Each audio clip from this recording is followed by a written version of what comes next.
السلام علیکم سر۔ وعلیکم السلام۔ سر کل آپ نے دیکھا کہ لاہور ہائی کورٹ سے ختیجہ شاہ کی بھی ضمانت منظور ہوئی ہے، اس سے پہلے صنم جاوید کی بھی ہوئی تھی، تو کیا کہیں گے دوبارہ گرفتار کرنے کا امکان ہے ختیجہ شاہ؟ آج کی جو رپورٹ گورنمنٹ نے سبمٹ کی ہے اس کے بعد تو اگر اس کو گرفتار کیا جاتا ہے تو قطعی طور پہ غیر قانونی ہوگا اور اغوا کے زمرے میں آئے گا، کیونکہ کورٹ میں ہائی کورٹ میں گورنمنٹ کے سارے ادارے فیڈرل ہوں یا صوبائی ہوں وہ یہ لکھ کے دے چکے ہیں کہ صنم کے خلاف کوئی کیس اور نہیں ہے۔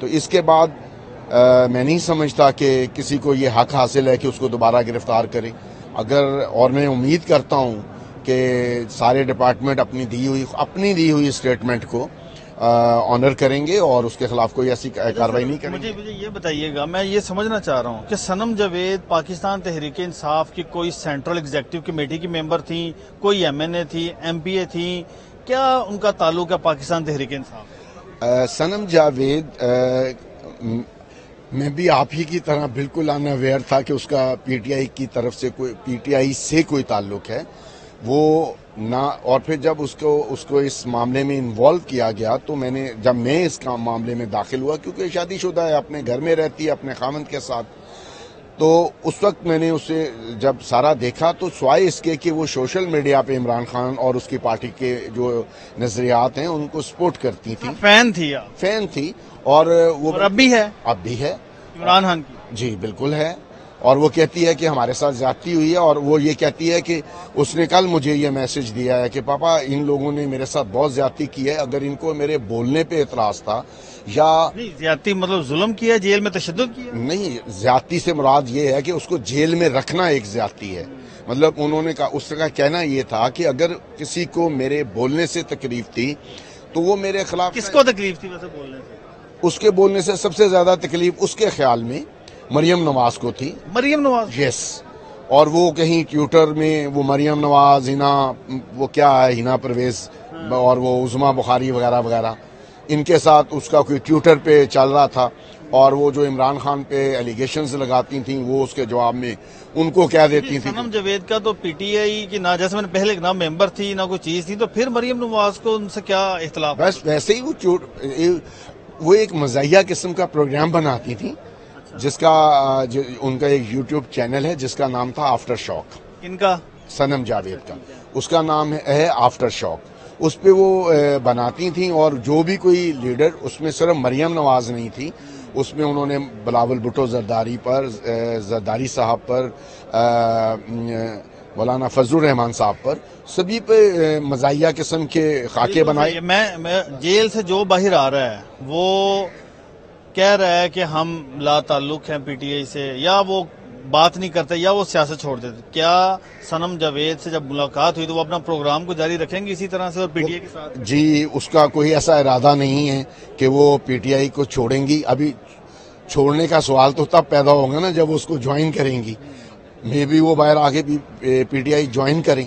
اچھا، یس، اس کی اپنی مرضی ہے، میں تو اس پہ کوئی الیکشن لڑنے کا ارادہ رکھتی ہیں؟ آئی ڈونٹ نو، اگر وہ لڑے گی، اگر وہ اس کو ٹکٹ ملتا ہے تو وہ ضرور لڑے گی، اور لڑے گی تو اس کو سپورٹ بھی کریں گے ہم۔ کس کے آپ کو لگتا ہے کہ کس کے مقابلے میں وہ الیکشن لڑے گی؟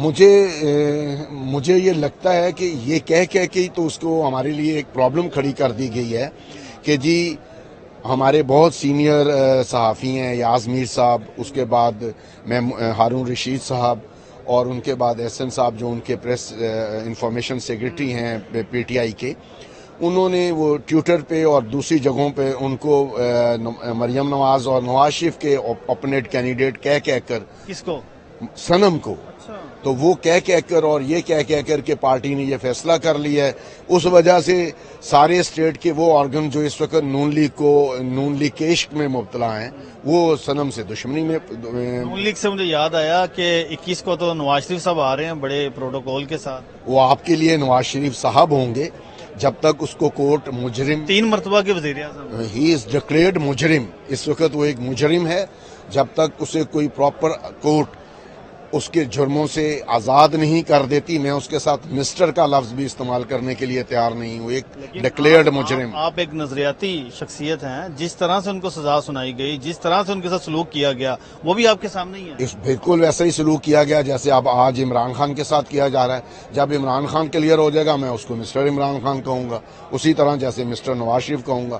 جب تک وہ مجرم ہے، کورٹوں سے ڈکلیئرڈ مجرم ہے نا.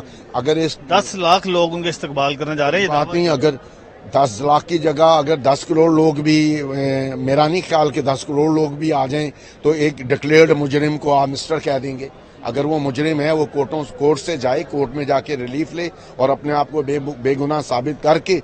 آج تک زرداری صاحب پچھلے 30 سال سے میڈیا پہ عطاب کا شکار ہیں، ان پہ کسی کورٹ نے ان کو مجرم ڈکلیئر نہیں کیا ہوا. آپ انہیں کرپٹ کہہ رہے ہوتے ہیں، سارے کہہ رہے ہوتے ہیں. میں آج بھی ان کو مسٹر آصف علی زرداری کہتا ہوں کیونکہ ان کو کسی کورٹ نے، بعض لوگ تو کوئی 10% والا جملہ بھی استعمال کرتے ہیں. جو کیوں کرتے ہیں، کس کورٹ نے ان پہ یہ الزام ثابت کر دیا ہے. نواز شریف پر ایک جرم ثابت ہوا ہے اور وہ ایک بیل باؤنڈ دے کے یہاں سے بھاگا ہوا ہے. وہ آئے کورٹ میں پیش، سلنڈر کرے اپنے آپ کو، کورٹ اس کو کہہ دے کہ یہ اس کو غلط سزا دی گئی تھی یا اس کے خلاف ٹرائل جو ہے وہ فیئر نہیں تھا اور ہم اس کو بری کرتے ہیں. جیسے شہباز شریف وغیرہ کو اس کے کرپشن کے ساتھ. عمران خان کا مستقبل کیا دیکھ رہے ہیں آپ؟ عمران خان کا اگر fair politics point of view سے دیکھا جائے اور فیئر الیکشن ہوتا ہے اس وقت جو صورت ہے، جیل میں مستقبل کی بات کر رہا ہوں. آئی ڈونٹ نو، اس کا جیل میں اس کا مستقبل وہ جانے، اس کی پارٹی جانے. آپ کو کیا لگتا ہے؟ مجھے نہیں پتا.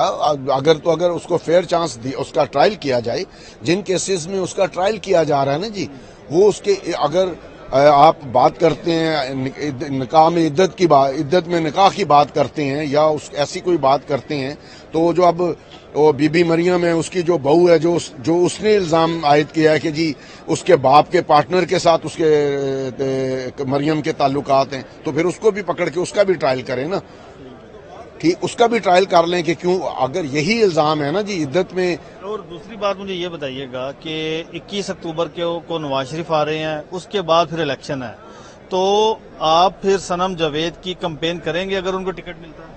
بھائی وہ بات کی بات ہے، اگر ٹکٹ ملے گا میں میرے کمپین کرنے سے تو کوئی فرق نہیں پڑنے والا. پڑتا ہے، آپ ان کے والد ہیں. بھائی میں والد ہوں، میں اس کو فنانس کروں گا. میں فنانس کریں گے. یس آئی ول فنانس سر. یعنی میں تو ظاہر ہے میں پی ٹی آئی کا ممبر نہیں ہوں، میں ووٹر نہیں ہوں گا اس علاقے کا جہاں اس کا ووٹ ڈلنا ہے. تو میں تو اپنے اتنی مشکل میں تو لوگ پی ٹی آئی چھوڑ کر بھاگ رہے ہیں، تو پھر میرے خیال میں ایک صنم جاوید ہی بچیں گی جو الیکشن لڑیں گے. چلو اگر ایسا ہوگا تو یہ پھر ایک اچھی بات ہوگی نا کہ کسی میں تو اتنی ضرورت ہے کہ وہ اپنے پوائنٹ آف ویو پہ کھڑا رہ سکتا ہے. یہ اچھی بات. Thank you. میں تو پاشا کا الیکشن لڑوں گا کیونکہ میرا امیدوار تو پیپلز پارٹی کی طرف سے پاشا ہے، تو میں تو اس کو سپورٹ بھی کروں گا، اس کے ساتھ کمپین بھی کروں گا. Thank you very much. Invest بھی کروں گا. Thank you very much.